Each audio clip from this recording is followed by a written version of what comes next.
Welcome back, everybody, to Hoops HD. It is Woohoo! Monday, March 30th. The Final Four is set, and we're here to talk some college hoops. How's that sound? Yeah, I'm your it, host, Chad Shore. We got Matt Sikowski and John Sleek the up top crown. of me. Yeah, John the crown. Teitel. It's crown week. You got John Teitel, Joby Fortson down the bottom row. David Griggs, unfortunately, with us also. I think Iveta Aberman is going to be joining us in a few minutes as well. But we want to get going here. We've got a lot to get through. It was a hell of a Sweet 16 and then a pretty amazing Elite Eight. And Mr. Teitel, you had a chance to be there. So I think we'll maybe start out with the games that you're at, which are the story um, as far as anybody is concerned, I believe. But let's get the screen share up here first. Oh, confirmation, by the way. Griggs is still locked in the puppet bunker.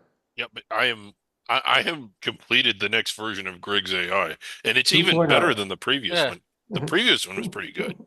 But let's get to actual games. And we saw what may go down as one of the greatest endings, at least, in NCAA tournament history. I personally would argue, short of Chris Jenkins' shot, it probably was the greatest ending. Maybe not a full game, because the game was kind of lousy until the last few minutes.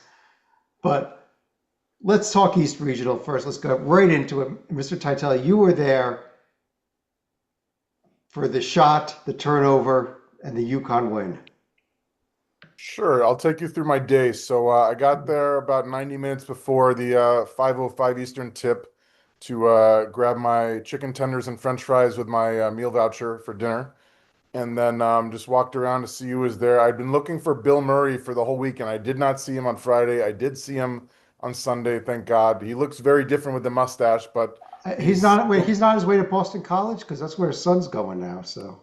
I believe that Luke Murray's introductory press conference at BC is tomorrow, which is funny only because I thought that Luke was riding out the whole Yukon run, and as we were well aware, he's not done yet. Um, I didn't see Bobby Hurley there. I was looking for him all weekend because I was dying to see which team he'd be cheering for. Talk about mixed emotions. You got your brother, and you got the alma mater that you won two titles in back to back in.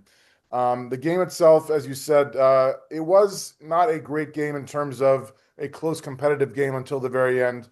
First half was all Duke because the Boozer brothers were playing amazing, both of them. It wasn't just the Cameron show. Caden was really showing out and showing up in the first half. And then at halftime, I had been trying to interview Val Kamenia, Nick Kamenia's father, all weekend. And he said, yeah, if you want to drop by at halftime. So I did. And then he's like, "Oh, if you want to talk to Darren Harris's dad over here and Patrick Ngungo's dad over here." And so one prepared interview turned into three not so prepared interviews, which was chaotic but fun. Everybody was very nice. And then I went back up and typed them. So I missed the whole comeback as I was trying to furiously get everything done. And then I went down at the under four timeout to try to get close for photos for the post game. And so I'm standing in the tunnel and I'm looking up on the big screen Jumbotron when I see the shot go up by Mullins after the steal. And I said out loud, "That's too far," which I often do when guys shoot from 35 feet. But this time it went in, and everybody, of course, went ballistic. And the people in charge, the staff is in charge of bringing out the Duke championship gear, is like sprinting by me back to the storage area to get the Yukon gear. It was hilarious because you have to make the split second on the fly change. And like if you look at the all tournament team for the East region, I think there were three guys who made it from Duke because with a second left, it should have been three guys from Duke. And then they had to change everything around. And then I got some great photos, and I was in the background of a tweet where they had Hurley on camera dropping F bombs. And it was just amazing. Like the history will remember the shot by Mullins, as we've been discussing offline. Like, it's not as good as Jenkins. You could argue it's not as iconic. It's not as iconic as Leitner's shot, which is 30 years on, still amazing. But as the puppet was saying, it really is one of the more incredible shots we've ever seen. Yeah, I would also argue the Leitner shot came at the end of an amazing game. This kind of, if this had been a close game all the way, maybe there's more of an argument. It's more iconic than the Leitner shot, but wow. And I want to get all your thoughts on this game and Maybe we can even talk a little bit about Duke's win over St. John's and UConn's win over Michigan State also. But Uh, Joby, I want to John, start with you. Titel, just for future reference, Uh, as far as rushing to get things done, you don't need to miss any of the game to get things done. We don't have like deadlines here. Good to So know. in the future, don't miss the game. no, but Joby, I know you want to talk about. I can't get the videos up on the screen. I have some problems playing some videos, but all over Twitter or X or whatever since the game ended, there's been all these complaints. There should have been not one but two different technicals on UConn after the last play. I'll throw it over to you and I'll throw my comments in there. But it's Well, been crazy. I mean, what's the thing that has really hit Twitter big because it comes across to those of us who have been exposed to the Duke fandom and for so long in the ACC country is the Duke radio play-by-play announcer. If you have not seen this, I say you should go to YouTube, look it up, type in Duke radio play-by-play announcer UConn. And basically it's a normal as it's like, oh, the pass intercepted, shot, oh, it's good. Yeah, and that's not, that I don't expect him to get excited over Yeah. as the homer guy. But then he goes, there's a technical. There should be a technical. There should be a technical because McGee's come off the bench, which, by the way, he was in. It was Malachi Smith coming off the Malachi bench. Smith, One who little was, by problem the way, though. in the game. He was in the game. It was in the game at the time. So he was running up the court. Yes, he was hugging his player for making a shot. He had walked like 10 feet. How about that? From on the court. And so it was just the epitome of just Dukeisms to all of us. It's like, God, that fan base. But then something else happened that was very interesting. And I dare say, had John Shire challenged by Danny Hurley making, from what I can tell, contact with an official, that's an auto. But Hurley, there was 0.3. So what happened is Hurley throughout the game had been basically on the officials. I know, shocker. I mean, on the officials. And he even at one point told the official, I'm the best coach in the country. You need to listen to me. And we're going to win this Roger Air, game. by the way, is the official. And after the shot went in, Hurley went up to the official and got in his face. And if there's video on this too, and actually made contact forehead to forehead, didn't pop him, but kind of ran him down with his forehead, staring straight in his eyes. I'm sorry that I don't understand the moment, but you got taunting, you got contact with officials. But Joby, and I'm not a Duke fan here, but it's a technical. And if Joby, let me jump in. The official was Roger Air, and I got to give a shout out to Seth Greenberg, who reached out to Roger Air today. And Roger Air said, I remember saying a word to him. I don't remember any contact at all. So Roger Air didn't even realize that any contact was made.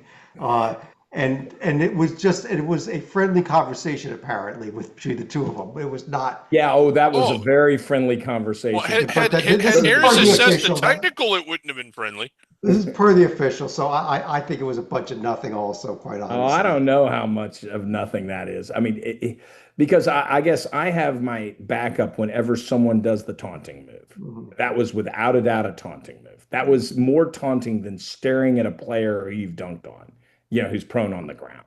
Yeah, I mean, that was much worse. And they're very lucky. I'll just say this, because had Shire challenged it, had Shire made a big deal about it, then I think they would have had to go with it. That's my opinion. And what better what better team to suffer, given the Leitner background, suffer such an iconic loss? Duke can handle it. And what a better coach it could have happened to. That had been reversed. Let me get a couple other opinions on this game in this East region. Matt, we saw Duke flame out for the second straight NCAA tournament too. I mean, wow. And even it wasn't probably as big of a blowing of the last 2 years, but even they had a 9-point lead in the second half against NC State. That miracle NC State team, they probably had no business being there. Shouldn't beat my Marquette team in the Sweet 16 either, but hey. Yeah, that four for 31 we'll never forget. But anyway, that's so like this is 3 straight years basically you could say Duke blew golden opportunities in the tournament because this is one watching the entire game, you could tell Duke was a much more talented, at least raw talent, gonna play in the NBA roster. And that it's still they found a way to lose the game again. Yeah, Well, it was the Elite Eight. They were playing a. I know Duke has lost like close games the last three tournaments, but they've made two Elite Eights and one Final Four. I mean, at what point I mean, if they were going out like in the round of 64, like Kentucky did year after year after year with a dominant roster, while I still think it was a little bit ridiculous to criticize Calipari as much as they were, at least it made sense. This was the Elite Eight in the Final Four. I mean, if that's failing, then what the hell is the rest of the country doing? Griggs, the counterpoint to that is you look at Duke's last four losses as a program. Houston Yeah, in the Final Four last year, Texas Tech and North Carolina regular season this year, and this game to UConn. They had double digit, I believe 15 plus point leads in all four of those games and found ways to blow them all. yeah. Well, there was a lot of other games that they didn't blow. Right, but I don't know that if this had been a close game that they lost, it would be as bad as just the fact that you've blown these huge leads. And I don't think John Shire should be fired. I think he's one of the best coaches in the country. I don't think Yeah. I'm not even entertaining that notion. But I also get the fact that hey, this is four bad losses, two of them in the NCAA tournament, Final Four and Elite Eight. I don't know. I don't even. I've never been with a team that was within a million miles of the Elite Eight. I would love. I'm sure I wouldn't love it in the moment, Well, but Clown wow. College is an indie one, Griggs. Yeah, I know it's Yeah. not. Stalika, one more thought on this. Any thoughts on those two semifinals we saw also? I think from a historical standpoint, first, it's not the first time Duke has blown a double-digit lead, even back in 1998, where Kentucky got some revenge against Duke for that aforementioned game in 92. That was a game where Kentucky had fallen behind double digits and ended up beating Duke, and I think it was the either the East or the Southeast Regional en route to their title win in 1998, which was the only one under Tubby Smith. But I think another thing we hadn't really touched on was you look at the final 10 seconds of the game where Duke was up three and they end up fouling. I don't know if it was intentional or not, but what happened was UConn ended up making one of the two foul shots, so it should have worked out okay for Duke. And then it got to a point where they tried to do an inbounds. They end up throwing that awful pass and led to the Mullins three. Yeah. I'll also throw one more stat out here. Maybe Titel, it's because your type of number here. The This 19-point comeback by UConn tied for the sixth biggest comeback in NCAA tournament history. Tied with Tied North for the Carolina this sixth. year against VCU. Ah, nice. How about Carolina and Duke? Two complete flameouts for Tobacco Road there. But let's go ahead and scroll on down to the South region, where Griggs, let me start with you out here down here in the South. We looked at this last week and we said this is Houston easily here. Yes. And lo and behold, here's the Illini knocking them off. That really good game between Iowa and Nebraska, and then Illinois is in the Final Four. Yeah, Iowa and Nebraska was a really good game. Iowa kind of got control of it, but not until like the final minute of the game. It was just really exciting to see last year's Drake team put on those Iowa Mhm. uniforms and get this far. Uh, but I guess the bigger story was Houston. They were playing in Houston, and I just thought defensively that they would just overpower Illinois, and they didn't. And you got to credit Illinois for this. Houston could get nothing going offensively in the first half, and it felt like every time Houston was shifting momentum their way, Illinois came up with a big play. I don't know if it was tipped to buzzer, and I know Houston kind of came back to make the score look a little more respectable, but at no point in that Sweet 16 game did it feel like Illinois was not 100% in control. Yeah, and Tytel, I almost get the feel that people are overlooking Illinois in this Final Four. It's kind of like Arizona, Michigan, because we'll get to it in a minute here, UConn. Oh, by the way, Illinois. Uh, this Illinois team, I thought they were damn impressive this weekend, actually. That's the thing, Chad. They've been impressive all year, but a lot of people forgot about them because they kind of limped to the finish line. If you look at their last 5 losses, 4 in overtime and 1 to Michigan. I mean, they're playing an amazing schedule. They lost earlier to UConn by double digits and then by single digits to Nebraska and Alabama. Like they played the whole like Sweet 16 field because their schedule is top 20 in the country. The size is key for them. They have the tallest average height in the nation at 6'8", thanks to the big guys with the Balkan names, Merkovic, Stojakovic, Ivisic. They're going to throw waves of people as they did at Houston with Chris Sinak, as they did at Iowa with Fulgaris, and as they're going to do to Terrace Reed Jr. with UConn. They're just going to hit the boards. They're going to block shots. They're going to play defense. You see all the scores of their opponents. There's not a lot of teams who scored a ton of points against them because their defense is solid. I wasn't sure about Underwood as a coach in March. I believe in him now because it's working.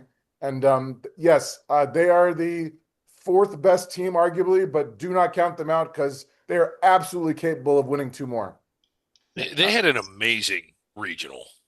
They really did. Chad's right. I mean, they won 2 really hard games, and they knocked out. I think Houston was one of the harder teams to match up against and play against, and they just beat them about as badly as Houston's been beaten in recent memory. Stalik, I've got to ask you, but going back to the Iowa-Nebraska semifinal here too, was a really close game, and probably where the game turned around, Iowa did it thanks to their power play, right? Yeah, it was not a 6-on-5 where they snuck an extra player. This was Nebraska literally only sending 4 guys to the floor because one player failed to realize, oh, I'm supposed to be on the court right now, and that's where Fulgaris ends up getting a 3-point play that put the Hawkeyes up for good on that one. And to his credit, Hoiberg was the one that took the fall for that one because he was the one that had to communicate, hey, these are the 5 I need out on the floor. This was not the time to be pulling a Norman Dale and just going a player short. Well, Tim Miles could get away with 4 players easily. I just think it's a learning experience. Matt, your thoughts on the Illini's championship here in the South? I think they definitely should be favored in the semifinal game, and that's where, like, put this way, you have KenPom 1, KenPom 2, KenPom either 3 or 4 Illinois, and then UConn's actually still like 9 or 10. So, like, I think Illinois should be favored, and that's they mentioned. I think Tytel a great point. Terrace Reed's gonna struggle to score with all that length and size. Not to mention, I think they might get a couple of fouls on Reed on the other end when he's trying to defend them. So this one, I quite like Illinois in the semifinal matchup. That I think they'll be a small underdog in the finals, but yeah, like put it this way, for the perception and reality of them winning, I think there's a gulf in that like no one probably gives them that much of a chance, and I think they generally, at least the non-Ken Pom people, probably think UConn's going to beat them. And I think Illinois should be like not only favored, but about 4 or 5 point favorite in that other semifinal, and that from the famous one there, the Arizona Michigan game. But then, yeah, I think at that point, then it's closer than you would think against the Arizona Michigan winner. Like it wouldn't stun me at all if Illinois beat them, and it would probably stun the general public or the general college basketball fan. Yeah, Joby, I wish Rocco was here tonight. He couldn't make it to the show, obviously, but there's probably a podcast maybe about a month and a half ago, probably early February, where he and I both discussed the fact that at that point in time we thought Illinois was our national champion. He and I don't know about him, but I myself completely fell off of them, and I wish I'd stayed on that bandwagon at this point. Well, Wagler is like I mean, under recruited, because he didn't do the shoe, circuit that a lot of others, that everybody else does. And so give Illinois credit, give Brad Underwood credit for like making for finding him, because he is the difference. Yeah, we could talk about the height. I think Tytel's right to talk about the height, because that is a factor. But you need that difference. You need difference makers. He's the difference maker on this team, and it's fun watching him. He's going to be he's produced. For such an under-recruited kid, he has now made himself a lot of money long term, because great I feel good for him. The Illini, I agree with Matt. They are a strong, do not count them out. I would rank them 4th among all the teams, but it's not like, oh, they're the Cinderella who's just happy to be there, like a VCU or a George Mason. This is a real team that has a real shot at winning the whole thing. Let's go up to the west, up and over here to the West region. And Titel, you know I got to start with you. Congratulations to you, to your Arizona Wildcats. Uh, honestly, the only good game in this region, I think, was the Texas Purdue game that ended up not mattering. But I'm telling you, Chad, like all the DC Wildcat alumni like myself were very excited to watch the game at the bar the other night. We were getting I was getting very nervous at halftime. Some of my friends were very confident. I'm like, I've seen us lose in the Elite Eight, not just once, but 5 times, last 5 times. It's been since '01 when we made the title game. We've lost 5 Elite Eights in a row, and I was not feeling it because Kaufman Wren got in foul trouble and Smith rolled his ankle, and they were still coming on and hitting threes, and they were blocking our shots, and I was getting a little nervous. And then the second half, we put our foot on the gas pedal, didn't let up. I think it's a combination of Purdue falling apart. I mean, Smith had a horrible, horrible shooting night. Lawyer was off as well, but it was a total team effort. I mean, Koa had 20 points, but Burries was hitting threes. Bradley was driving. Awaka was in foul trouble. He didn't do much. Krivas was getting rebounds. Like, it really was the total team effort. And as to whether we can do anything against Michigan, we can, but like Michigan's great, as we'll get to shortly. The larger question looking ahead is there's all sorts of rumors about Tommy Lloyd going to North Carolina. Dorman and I were doing the math with the contracts, and like we're kind of nervous about that too. But I don't know if that's a storyline for a future show or the later this show. But hopefully Tommy stays around because he is now godlike in Tucson. yeah, Matt, this game here with Purdue, Purdue, I mean, probably played their perfect game the first half. They had that 7-point lead, but a couple adjustments at halftime and it was over. Yeah, that's what I remember. Actually, one of my group chats asked someone literally flat asked me, "What could Purdue do to win?" I'd say they'd have to be insane from three. They were in the first half. They're 6 from 11 from three from the first half. They didn't. I don't think they made a single three in the second half, and that's where to stay in that game and ultimately win, you have needed Smith, Lawyer, Cox, and like they would have all probably had to hit multiple threes. I think for Purdue to win that game, and they did. They did not, and that's where yeah. Arizona's defense just suffocated them in the second half, and then they got to the will against a not great Purdue defense. In that they just basically scored at will at the rim on offense, and that's why they ran away with the game and easily covered the spread. Yeah, Joby. Yeah, Purdue was hot in the first half, but I actually think a bigger factor was Arizona was quote unquote not. Bradley looked off in the first half. He really did. It seemed like Koa Pete was the only one keeping Arizona afloat, to be very honest. There was a little foul trouble here and there. Cuff was just dominating the offensive boards. Purdue, I think, had 9 offensive rebounds in the first half. 9. I don't know if Arizona, with their size, has given up 9 offensive rebounds in a game all year. Yeah. So there were a lot of things happening.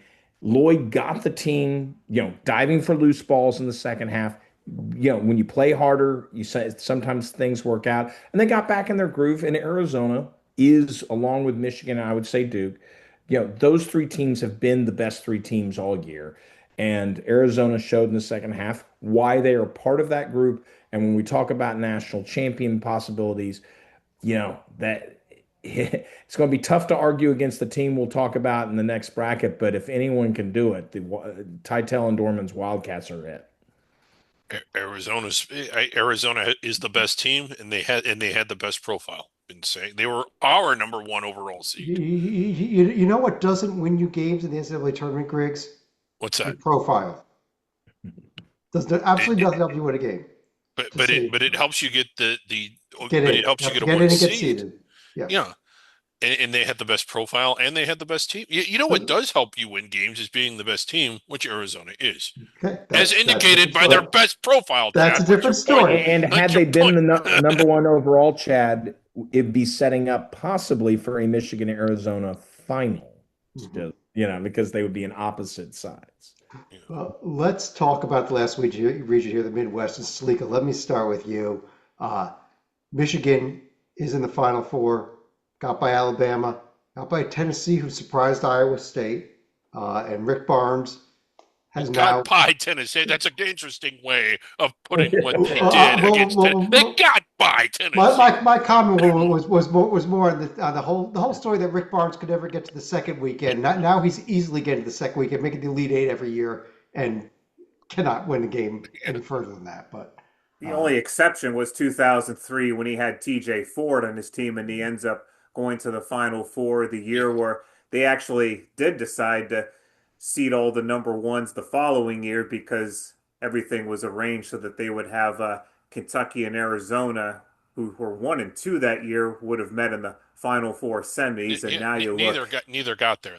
Yeah. yeah, that's but true. let's And talk about this year, Sleeka. How about those Yeah. Wolverines? well, the Wolverines, they weren't going to be denied by a Tennessee defense that had suffocated Iowa State and kept them away from the three-point line up until the very end. But by then, it was too late for the Cyclones to really make a dent into the Vols lead, and Tennessee just basically had nothing left for the final game against Michigan and Alabama. I mean, they did put up a decent fight given all the on court or off court stuff that had been going on for them all year. And Michigan certainly looking like they could potentially be on a collision course with Illinois for the title game, which would be a rematch of 1989. Yeah, unfortunately for Michigan, their women's team just lost tonight, but they were in line to try to get the trifecta of winter championships with their hockey team in the Frozen Four and their men's team in the Final Four here. But Titel, uh, I think Sleeka's right. This Michigan and Joby earlier, this Michigan team's looking so darn good too. I mean, if you look at the profile, which the puppet likes, not only do they have the number one adjusted defensive efficiency in the nation, but they've scored 90 plus points in each tournament game. And they're not playing like 16 seeds besides Howard. They're playing Josh Schertz, Nate Oates, and Rick Barnes. And they're destroying these teams by double digits and scoring 90 with the best defense in the country. Like, there's a reason they're favored against my Wildcats. It's because they're that damn good. And Yaxel Lendeborg is looking like he's might be better than Cameron Boozer in terms of the all-around game.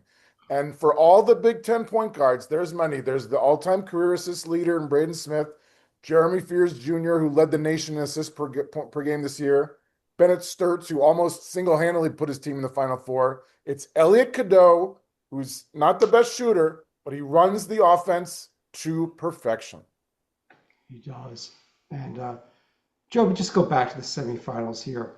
Iowa State, I got convinced heading in, especially after my team that I picked to win the Midwest region lost to Tennessee in the second round. I got convinced that this Iowa State team was going to win this region. And then here they are without Jefferson, and there was nothing there. Yeah, I think we saw what the Iowa State without Jefferson was. I mean, Tennessee played a perfect first half in the round of 32 against Virginia. They played close to a perfect game for them. And they just ran out of gas against a Michigan team who is just steamrolling their way. I am going to, what's the over and under, by the way, for Titel on alley oops by both teams? I mean, you're going to see a lot because Cadeau is an expert at it. Yeah, he is one of the best I've seen at being able to set those up. And Arizona is not afraid to to respond in kind. It's going to be a wonderful game. I'm hoping that we'll get another great classic. But yeah, I think Jefferson's injury for Iowa State, that once that happened, I think they weren't going to. I mean, you think Tennessee losing bad. I think had Iowa State somehow gotten past the Volunteers, I think you would have seen a similar margin. And it's a shame because Iowa State had such a magical season with some great wins throughout the year, a well-earned and deserved two seed. Let's not take that away. A well-earned, deserved two, but they were not the team that we saw all year when one of their key pieces goes down. And I know Titel's hoping that North Carolina's on the phone to Iowa State's head coach right now, but that's a different story. That's an off-season story. But Matt, let me get you the final thoughts here on this Midwest region.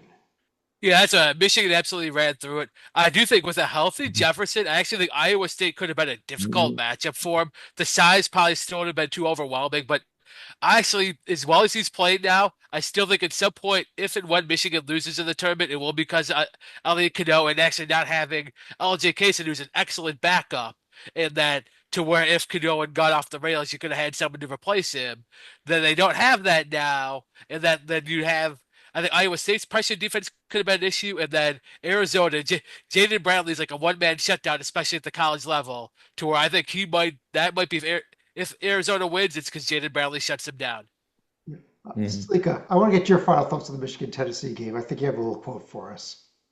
Well, I think it was something similar we heard when Ohio State beat Tennessee in football a couple of years ago in the college football playoff, but it was like someone was saying this was the worst loss for a team from Tennessee since the Civil War and the Battle of Shiloh. Wow.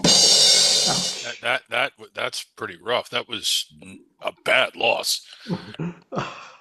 Well, Grant was a lot. Ulysses Grant was a lottery pick. So there you go. Here's our final four: UConn, Illinois in the first semifinal, Arizona, Michigan in the second semifinal. Championship coming up Monday night. I'll run through each of you. Tell me what you see happening in these last three games of the season here. Griggs, let me start with you on this question. It's been. I think the teams that are in the Final Four. I mean, it's hard to not be really impressed with what all of them have done.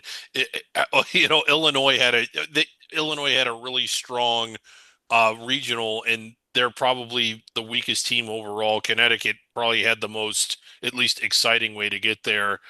So it feels like it's just it's Goliath versus Goliath all the way around. And I've been high on Arizona all year. They were my pick too. I think since Christmas, I've thought that they were probably the best overall team. Even the games they've lost has not changed my mind on that. So I think this Arizona Michigan game is just a phenomenal game. I mean, it's worthy of a championship game. That's how strong the matchup are. And I could easily see the winner of this going on to win it, but I'm going to have Arizona taking out Illinois. Arizona taking out Illinois. I kind of like that. Titel, what do you think is going to happen? It would be nice revenge for the 2005 Elite Eight that I'm still not over. So if I can get some closure, that'd be good. I think you would be if this happens. Yeah. Yes. It's very hard to pick against Dan Hurley, who's won 2 of the past 3 titles. Very hard to pick against Dusty May because, as I said, his team is so amazing. I will go with Arizona, Illinois, mostly for heart rather than head because the head says Hurley's great and Michigan's great. But if we remember 2 years ago yesterday, the 2024 Elite Eight, where UConn, I believe, scored 30 in a row against Illinois. I know that not a lot of the players then are still there, but you can bet that Underwood and the fans have not forgotten that run. So they want some revenge, and I think they'll get it. Arizona will somehow pull the rabbit out of the hat, and then Tommy Lloyd will hopefully not have his final game be a win over Illinois in the title.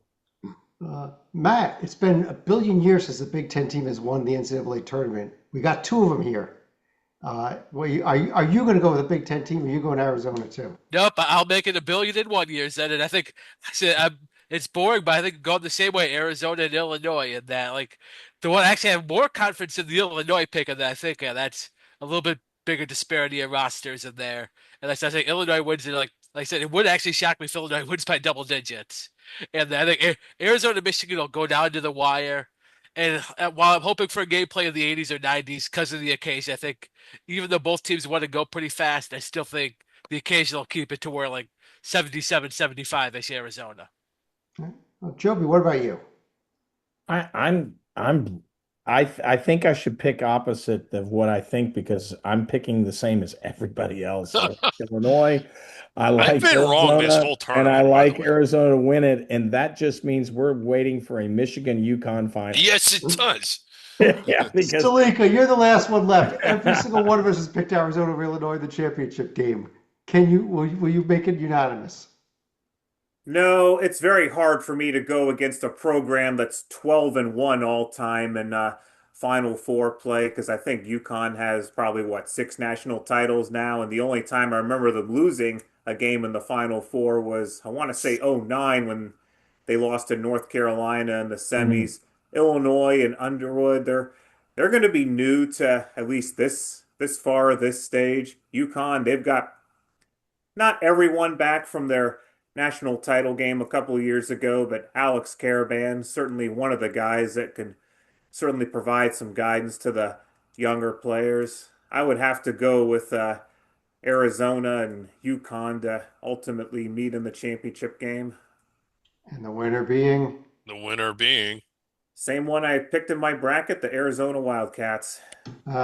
so one difference is Salika thinks it's UConn over Illinois. Other than that, we're all taking Tell your Wildcats. Sorry, but I Thank you for probably the kiss of death, everybody. Yes. No.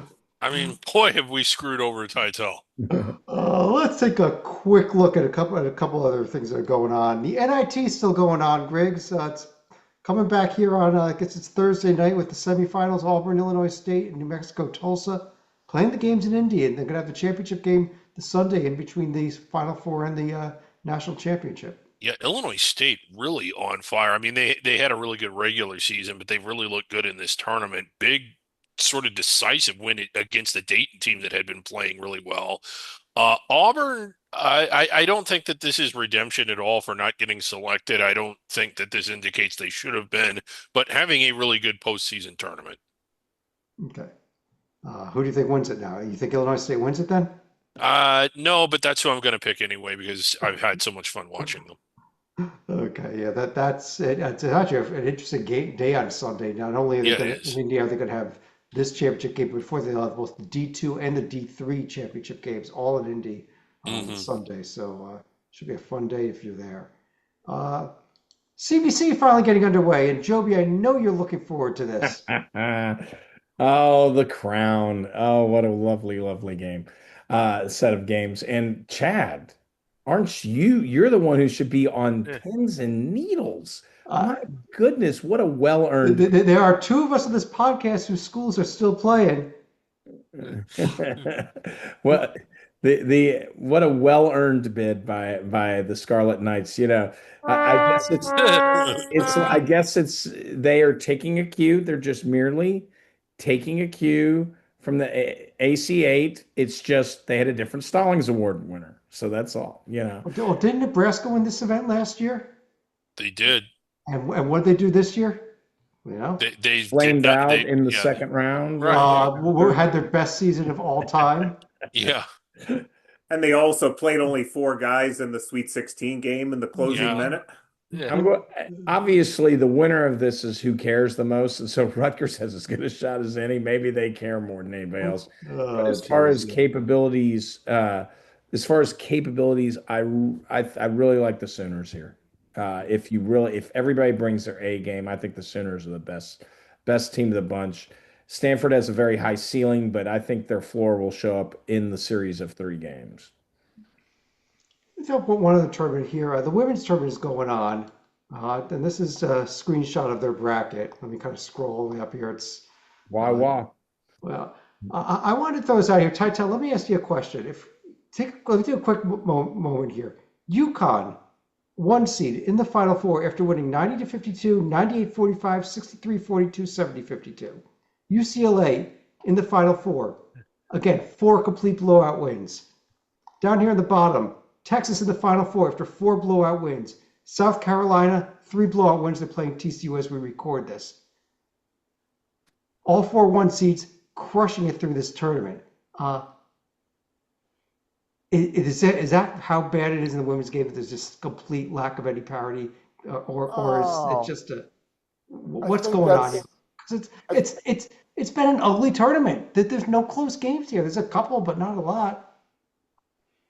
You're right to say that the 1 seeds are in a class of their own, but despite the blowout scores, which you are correct to point out as well, because they happened, like TCU, they're great. And like if it wasn't for these juggernauts, they got Marta Suarez, they got Olivia Miles from Notre Dame, the transfer, like they can play with anybody. Um, I still think it's the UConn Invitational, and I wouldn't pick against Gino Auriemma in March or April or frankly any other month because he's so freaking amazing. Um, I think it's UConn's to lose. Yeah, I just, it's just felt like, yeah, there was a couple, there's a nice little story, Joe, with your Virginia team getting a couple wins, but there really hasn't been. And led The that way these TCU one team seeds at the have been half. dominated is just, it's been ugly. Yeah. And led Titel's TCU team at the half. Suarez went nuts and scored what 38 in that game, but Virginia actually had TCU on the ropes. So, but yeah, I think a Virginia grad will win the women's tournament though. There you go. It is the dawn of a new era, and it is not UConn. I think the Gamecocks will do it. Gamecocks, all right. Mhm. Uh, Greg's here checking on the AC8. What's going on there?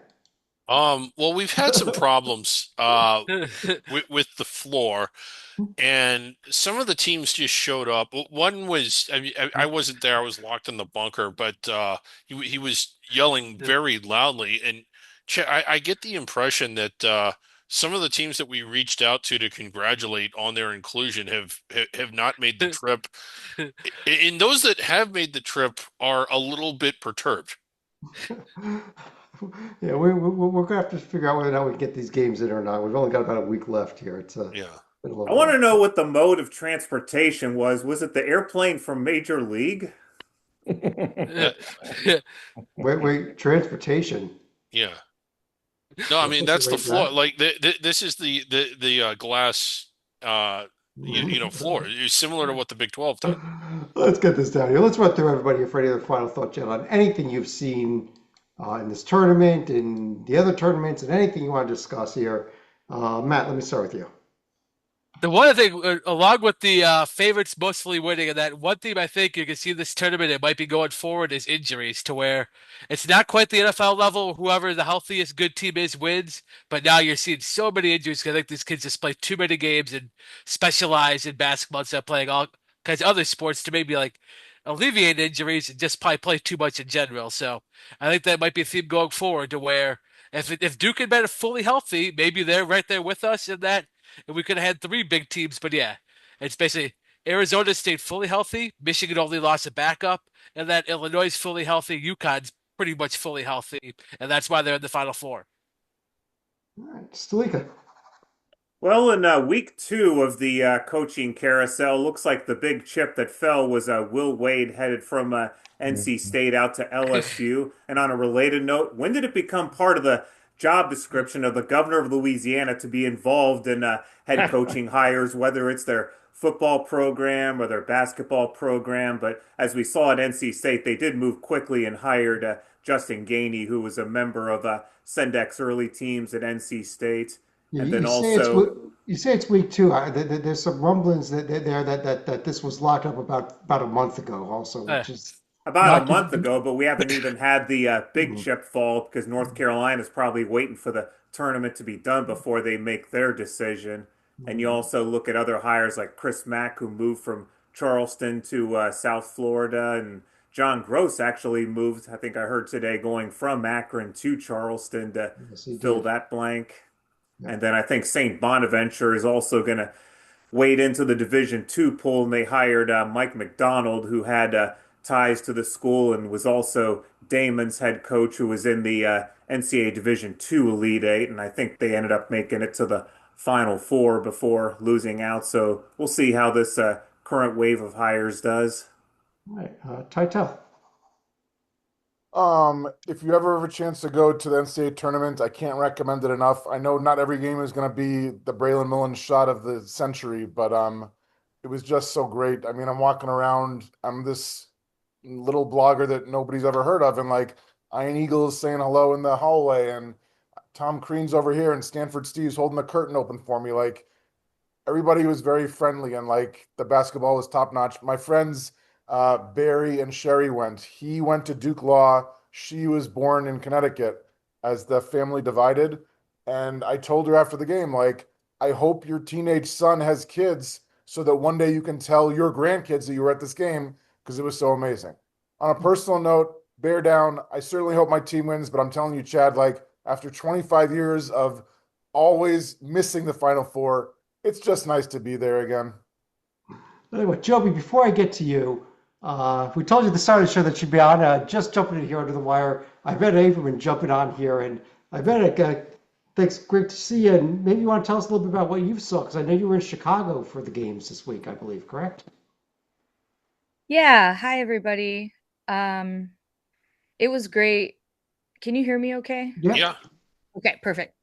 Um, it was great. Awesome as always. I love the regionals. They're fantastic. The regionals are great because it's not as chaotic as the Final Four, but you still have that sense of production and it's just being on the court when those guys are cutting down the nets and all that. It was awesome. Northwestern hosted our regional. They did a fantastic job. Everybody was great. Everything went well. And the unfortunately our Elite Eight game was not as great, but It was over by the under 8 of the by the under 12 of the first half or so. But you're Chad, you were spot on. It was probably a good 8 minutes, yeah. And so that was kind of deflating, if you will. So we're hoping for a more competitive game, but it was good. We had some great first halves, and then in the Sweet 16, and then the teams kind of started to pull away there at the end, like towards the end of the second half in both of the Sweet 16 games, Alabama, Michigan, and Tennessee, Iowa State. Obviously, Iowa State, that was disappointing.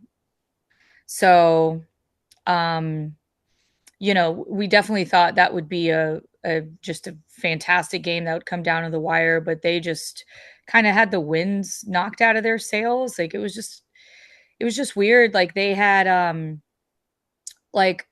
Tennessee was obviously, I mean, they were on top of Momcilovic. They gave him zero space. They wouldn't let him do anything. They wouldn't even let him get up to get a shot. But then you had, obviously with Jefferson's absence, we kind of thought some other guys would step in and somebody had to assume the dominant role. So we saw that. Lipsy didn't really have a great game. He did all right. Momcilovic didn't really do much. And then Heisey was the guy that basically carried the team. So we were hoping for a more competitive matchup, and then hoping that Tennessee would be more competitive with Michigan. But you saw how that went down. So the games weren't the best competition wise, but it just incredible experience, just beginning to end.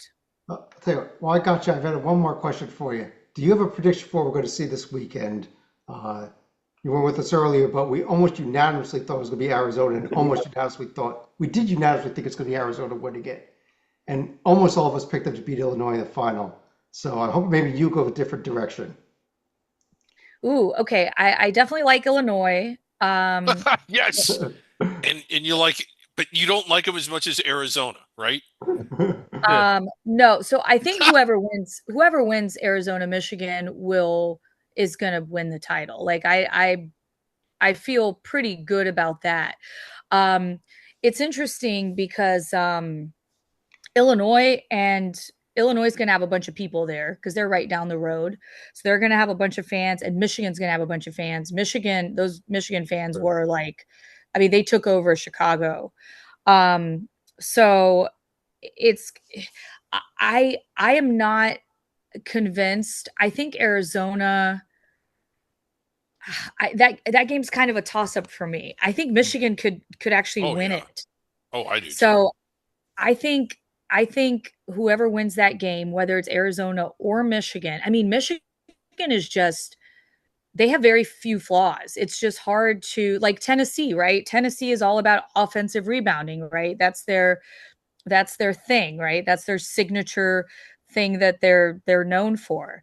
And then they face a team like Michigan, who also rebounds well, who just it just size wise and just strength wise, just I mean, just knocks them. I don't. It's just insane just to watch. So I think with Michigan's size, and just their defense, I think that Arizona, it's going to be a tough matchup. So I think whoever wins that one will go on to win it all. But whether it's Arizona or Michigan, I don't know. It'll be interesting to see how that shakes out. All right, all right. Well, Sleepy, you're the only one that picked UConn over Illinois, so at least we have one outlier. But Joby, let me go to you for your final thought. Yeah, well, and my pick pre-tournament on my bracket was Michigan. I just love what I see out of Arizona right now. But I wanted to reach out to Griggs if I could, Uh-oh. I'm here. because I need What? Griggs AI to help me out. Okay, sure. Can your AI produce t-shirts? I have a great business proposition. It should have been a technical. We need to put them in baby blue and send them to Chapel Hill, and I guarantee you they will sell. I always wanted to be the guy that sold orange shirts in either Champagne or in the Netherlands. I don't know who came up with that, but that person's a millionaire. I don't know if we'll beat that, but this is a great, this is a great entrepreneurship opportunity. So let's go. Let's get it on the HoopsHD site. Let's get it ready. Yes, We're going to make millions. millions. Yes. So if Griggs AI is making it, we might have problems. But, Yeah. And you could sell, trust me, you could also sell those shirts in Raleigh, Charlottesville, Clemson. You can sell Griggs AI shirts. I mean, yeah. Greg, Sean, do you have any other comments? Well, another money-making venture of mine that I'm just going to share here. Five Guys, it's a burger. Have you guys heard of it? It's like a burger place. Oh, yes. Sort of fast food. I'm opening one in the state of Nebraska. Okay, that's enough. I want to thank everybody for joining us. We'll be back again next week, Tuesday night. We're going to be doing our season wrap-up show, the last show of the season. Last time you'll have to listen to David Griggs until next year. Until May. But for now, I'm Chad Sherwood. That's Matt Sikowski and John Teitel. I bet Abraham in the middle there, Joby Fortson and David Griggs, John Stalika. Again, I'm Chad Sherwood. Thanks for joining us. Talk to you again next week and enjoy the Final Four, everybody.